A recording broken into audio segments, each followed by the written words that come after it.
So to take off your Ford Transit gear lever on the Mark 5 and the Mark 6 models, what you need to do is you need to pull this boot up. When you pull this boot up, you'll see this little plastic clip here.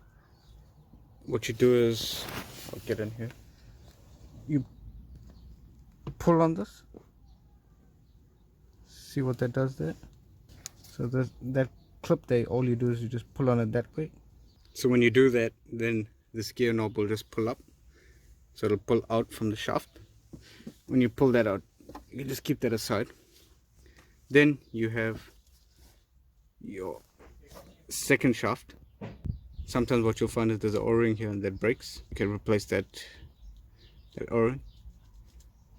So when that's taken off, what you do is there's this insulation that's within here. You pull that insulation out, keep it aside. Then what you have to do is this further insulation goes here in between your main gearbox selector bracket and the body. So what you do is you pull that out from there. When you pull that out,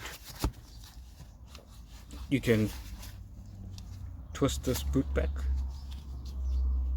So there's this heavy rubber boot that sits on the bottom here.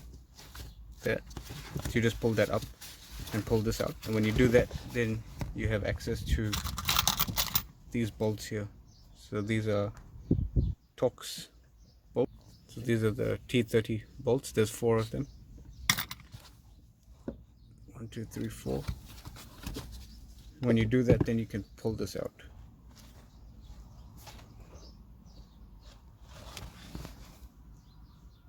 And that's how you remove your gear selector. What you might find sometimes if you have sloppy gear changes, that plastic bush there might be worn.